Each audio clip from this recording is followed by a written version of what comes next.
सीकर में कलाम इंस्टीट्यूट पर ईडी की कार्रवाई पर डोटासरा का बड़ा बयान सामने आया। कहा, कलाम इंस्टीट्यूट से मेरा लेना देना नहीं है, पहले मुझे दिला दो इंस्टीट्यूट, फिर कर लो कार्रवाई। कुछ निजी चैनल गलत नाम जोड़ रहे हैं, मीडिया वाले गलत जोड़ रहे हैं नाम। ढाणी कृपाराम भी जा सकती है ईडी। एजेंसियां स्वतंत्र, जहां चाहे जांच करे, पारदर्शिता से काम करे ईडी। दिक्कत पाई जाती है तो कार्रवाई भी करे। डोटासरा ना डरता है और ना घबराता है। तो ईडी की कार्रवाई पर डोटासरा का बयान, क्योंकि कई निजी चैनल जो हैं वो गलत नाम जोड़ रहे थे। डोटासरा का ऐसा कहना है और वो कह रहे हैं कि मीडिया वाले गलत नाम जोड़ रहे हैं। सीकर में कलाम इंस्टीट्यूट पर ईडी की कार्रवाई हुई है और इसके बाद में डोटासरा ने ये बड़ा बयान दिया है कि मेरा कोई इस इंस्टीट्यूट से लेना देना नहीं है, पहले मुझे इंस्टीट्यूट दिला दो, फिर कार्रवाई कर लो। क्योंकि कई चैनल्स के द्वारा इस तरह का गलत नाम जोड़ा जा रहा है और ये गलत नाम मेरा जोड़ना भी गलत है। ईडी की कार्रवाई हुई, उसके बाद नाम सामने आया। कहा, कई जो निजी चैनल है उनके द्वारा कहा गया, जिस पर अब बयान डोटासरा का सामने आया है। डूंगरपुर में इस वक्त वो मौजूद हैं और डूंगरपुर में उन्होंने इस बात का जिक्र किया। आपसे कुछ देर पहले वो संबोधित भी कर रहे थे, लेकिन उस संबोधन के बाद में अब जब मीडिया से मुखातिब हुए, इस बात का जिक्र किया गया। कलाम इंस्टीट्यूट को लेकर पूछा गया सवाल तो उन्होंने कहा, मेरा तो कोई इससे लेना देना नहीं है, अगर ये इंस्टीट्यूट मुझे दिला दो, फिर उसके बाद कार्रवाई करना कहना। उन्होंने कुछ निजी चैनल का नाम लेते हुए भी कहा, ये तो सीकर कोई अलग से है क्या? वो सीकर भी जा सकते हैं। वो अगर उनको ज़रूरत हुई तो ढाणी कृपाराम जो मेरा मूल निवास है वहाँ भी जा सकते हैं। जिनको जो एजेंसियां काम कर रही हैं वो स्वतंत्र रूप से पारदर्शिता से काम करें, कहीं भी जाएं, कोई भी जांच करें। अगर कोई दिक्कत, कोई गड़बड़ पाई जाएगी, कोई अपराधी पाया जाएगा तो वो अपनी कार्रवाई करेंगे। हमें कहाँ दिक्कत आ रही है? मेरे कोई ईडी नहीं गई भैया, न मेरे को कभी ईडी वालों ने फ़ोन किया, न मेरे यहाँ गई, न जहाँ भी गई है कलाम कोचिंग में, उसका मेरा कोई लेना देना नहीं है। दूसरी बात, अगर उसमें भी गड़बड़ निकलेगी तो जिसने गड़बड़ की है उसके खिलाफ कार्रवाई होगी। गोविंद डोटासरा न कभी डरता है, न कभी थकता है, न घबराता है, न गड़बड़ करता है, न किसी तरह से कोई। ये तो सीकर कोई अलग से है क्या? वो सीकर भी जा सकते हैं। वो अगर उनको ज़रूरत हुई तो ढाणी कृपाराम जो मेरा मूल निवास है वहाँ भी जा सकते हैं। जिनको जो एजेंसियां काम कर रही हैं वो स्वतंत्र रूप से पारदर्शिता से काम करें, कहीं भी जाएं, कोई भी जांच करें।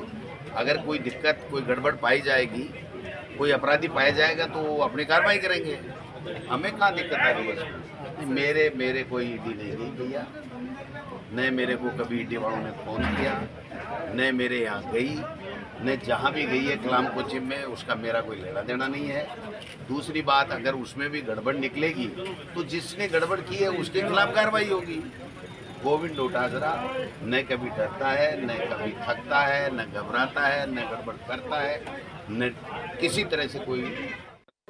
और सहयोगी दिनेश हमारे साथ इस खबर पर जुड़ गए हैं। दिनेश, अब से कुछ देर पहले ईडी की कार्रवाई को लेकर एक तस्वीर सामने आई थी और ये खबर चली थी, कुछ लोगों ने चलाया भी था कि ये सूत्र कह रहे हैं कि डोटासरा इससे जुड़े हुए हैं, वो तमाम चीजें। हालांकि अब इसको लेकर साफ कर दिया है कि अगर ईडी कार्रवाई कर रही है तो वो अपनी काम कर रही है, और अगर ये इंस्टीट्यूट मेरा होता तो फिर बात थी, अभी तो मेरा इंस्टीट्यूट भी नहीं है ये। जी बिल्कुल, गोविंद सिंह डोटासरा ने इस बात का खंडन कर दिया है। सीकर में जो ईडी की कार्रवाई हुई है कलाम कोचिंग इंस्टीट्यूट पर, उस कोचिंग से मेरा कोई लेना देना नहीं है। कुछ मीडिया संस्थान चैनल्स जो खबर चला रहे हैं वो मनगढ़ंत है, मिथ्या है और भ्रामक है। ये गोविंद सिंह डोटासरा डूंगरपुर में बयान देते हुए साफ मना किया है और किसी भी तरह ना दूर का उनका रिश्तेदार है, ना कोई कोचिंग स्टूडेंट से उनका लेना देना है।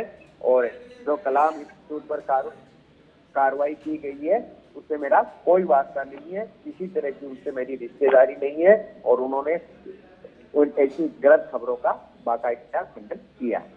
दिनेश, सीकर का भी उन्होंने कहा कि सीकर भी आ सकती है ईडी, इसमें क्या हो गया, इस बात का वो जिक्र कर रहे थे। और ईडी की एंट्री को लेकर भी कह रहे थे कि ये तो खैर कांग्रेस पहले भी कहती रही है कि ईडी की एंट्री होती है जब इस तरह चुनाव आते हैं। बिल्कुल, उनका कहना है कि अब चुनाव आ चुके हैं और ईडी और अन्य जो जांच एजेंसियां है केंद्र की वो इस तरह की कार्रवाई करती है, लेकिन मैं बिल्कुल घबराने वाला नहीं हूँ। और गोविंद सिंह डोटासरा है, उनकी जिंदगी खुली किताब की तरह है और गोविंद सिंह डोटासरा इस तरह की कार्रवाइयों से बिल्कुल घबराने वाले नहीं है, ये उनका यहाँ पर कहना है। और कुछ निजी चैनल जो खबरें चला रहे हैं वो एकदम गलत है, ये भी उनका कहना है। अच्छा, निजी आवाज का भी उन्होंने जिक्र किया। उन्होंने कहा कि अगर ईडी की कार्रवाई हो रही है, मैं तो डरता नहीं हूँ इस कार्रवाई से, आए तो वो घर पे भी आए।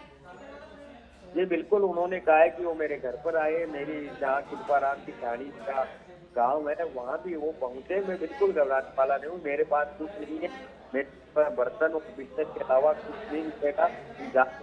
और मैं ईडी वीडी से घबराता नहीं हूँ। जिस तरह वो अपनी बल्लेबाजी देते हैं, ये उनकी स्टाइल है, उसी स्टाइल में उन्होंने कहा। ठीक है दिनेश, बहुत बहुत शुक्रिया तमाम जानकारी के लिए।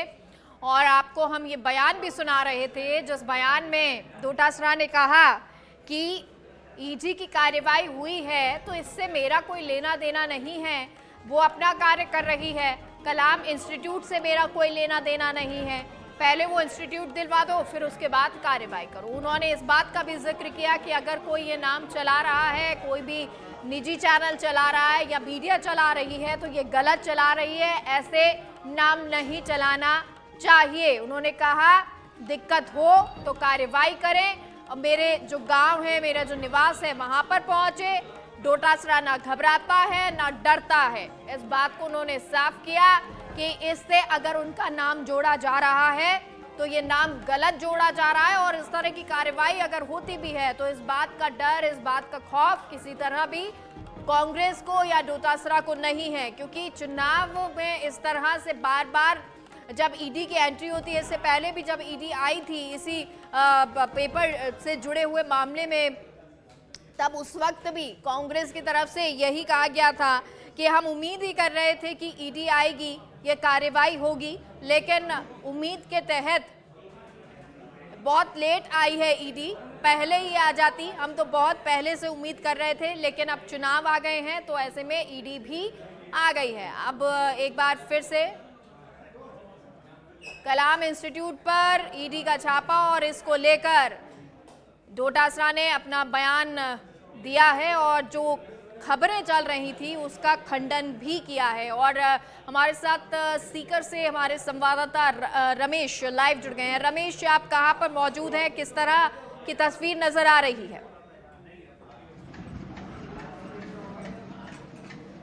बिल्कुल मैं बताना चाहूँगा, हम कलाम इंस्टीट्यूट के बिल्कुल सामने है और कलाम इंस्टीट्यूट में ईडी की कार्रवाई जारी है। मैं विजुअल्स के जरिए दिखाना भी चाहूँगा कि गाड़ियाँ हैं वो खड़ी है, ईडी की गाड़ियाँ, अभी भी सर्च अभियान है। कुछ गाड़ियाँ इनके जो अन्य ठिकाने हैं वहाँ गई है, वहाँ भी एक सर्च अभियान चलाया जा रहा है कि जहाँ जहाँ इनके मालिकों के ठिकाने हैं वहाँ भी सर्च अभियान है। साथ में ये कलाम इंस्टीट्यूट है जहाँ विभिन्न प्रतियोगिता परीक्षाओं की तैयारियाँ की जाती है। कलाम इंस्टीट्यूट सीकर शहर का एक बड़ा इंस्टीट्यूट है और यहाँ सुबह से ही ईडी की कार्रवाई है वो सुचारू है। अभी ईडी के अधिकारी हैं, उन्होंने अपनी कार्रवाई का खुलासा नहीं किया है कि कितनी यहाँ नकदी मिली है या किस तरीके का। अभी ईडी की कार्रवाई है, आप विजुअल्स के जरिए देख भी सकते हैं कि कुछ जवान खड़े हैं, कुछ गाड़ियाँ खड़ी है। अंदर जाने की परमिशन किसी ने नहीं दी है। लेकिन कलाम कोचिंग के बारे में अगर बात करें तो रीट भर्ती परीक्षाओं को लेकर के भी राज्य भर में कई कोचिंगों के नाम सामने आए थे कि कई कोचिंगों ने रीट भर्ती परीक्षा के पेपर हैं वो आउट किए थे। तो देखा जा रहा है कि दो तरीके से यहाँ कार्रवाई, एक तो इनकी छात्र संख्या है वो यहाँ बहुत ज़्यादा है तो हो सकता है आय से अधिक पैसा हो,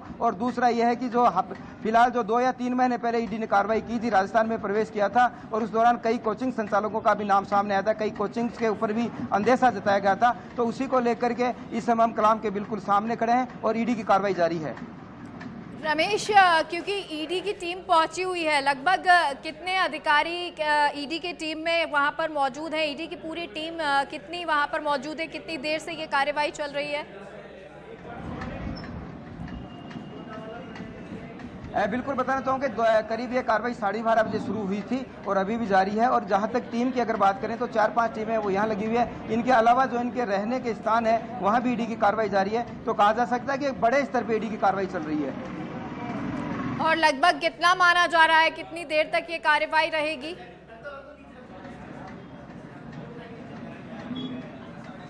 मेगा ये कहना तो बहुत जल्दबाजी होगा, क्योंकि ईडी की कार्रवाई लंबे समय तक होती है। पूरे इनके खाते हैं वो देखे जाएंगे, इसी के साथ इनके जो कागजात हैं वो खंगाले जाएंगे, इनका क्या लिंक रहा है, कितने पैसे की कहाँ नकदी है, किस तरह की। तो ये ईडी की जो कार्रवाई है वो कहा जा सकता है कि बड़ी लंबी कार्रवाई चलेगी। और अभी तक अधिकारियों ने इस तरीके का कोई खुलासा नहीं किया है कि कितनी नकदी मिली है, क्या कार्रवाई अभी है, क्योंकि सारे अधिकारी हैं वो कोचिंग सेंटर के अंदर है। अच्छा, ये क्या आज भी ये इंस्टीट्यूट खुला हुआ है, और क्या वहाँ पर जो इंस्टीट्यूट के मैनेजर या जो तमाम लोग मौजूद रहते हैं वो इस वक्त वहाँ मौजूद हैं? बिल्कुल, जो कार्रवाई हुई थी वो दोपहर में हुई है। उस समय इंस्टीट्यूट खुला हुआ था, लोग भी वहाँ मौजूद थे। इनके जो मैनेजर थे वो थे, अकाउंट्स में भी इनकी जो कंप्यूटर है उनको भी देखा जा रहा है, लैपटॉप है उनको भी देखा जा रहा है, और खाते वही उनको भी देखा जा रहा है। तो कहा जा सकता है कि इस समय कार्रवाई में समय लगेगा, लेकिन देर शाम तक कहीं न कहीं छापे जो ईडी ने रेड मारी है उसमें कितना पैसा पकड़ा गया है, क्या कार्रवाई ईडी ने की है, वो करीब देर शाम तक खुलासा होगा। रमेश, क्योंकि देखिए इसका खुलासा तो देर शाम तक होगा, लेकिन फिलहाल जो कार्रवाई चल रही है उसको लेकर एक हड़कंप भी मचा हुआ है। क्या ये कार्रवाई जो है कलाम के दूसरे अन्य जो इंस्टीट्यूट हैं, चाहे वो सीकर हो या सीकर से बाहर, वहां पर भी कार्रवाई हो सकती है? बिल्कुल, देखिएगा, जहां अगर कोचिंग संस्थान की बात आती है, भर्ती परीक्षाओं की कहीं की बात आती है, तो ईडी को शुरू से अंदेशा था कि बिना कोचिंग संस्थानों के इतनी बड़ी भर्ती परीक्षा में कहीं न कहीं धांधली नहीं हो सकती है। और उसी को लेकर के लगातार अब कहा जा सकता है कि और भी जो कार्रवाई होनी है वो भी होगी। लगता है कि अभी राज्य भर में और कई कोचिंग संस्थान है वो ईडी के टारगेट पे है। ठीक है, अब रमेश एक और चीज़ आपसे क्लियर करना चाहेंगे, क्योंकि ईडी वहां पर पहुंची हुई है, टीम पहुंची हुई है, लगातार कार्रवाई हो रही है। क्या जो मालिक है उनसे कांटेक्ट किया गया है ईडी के द्वारा?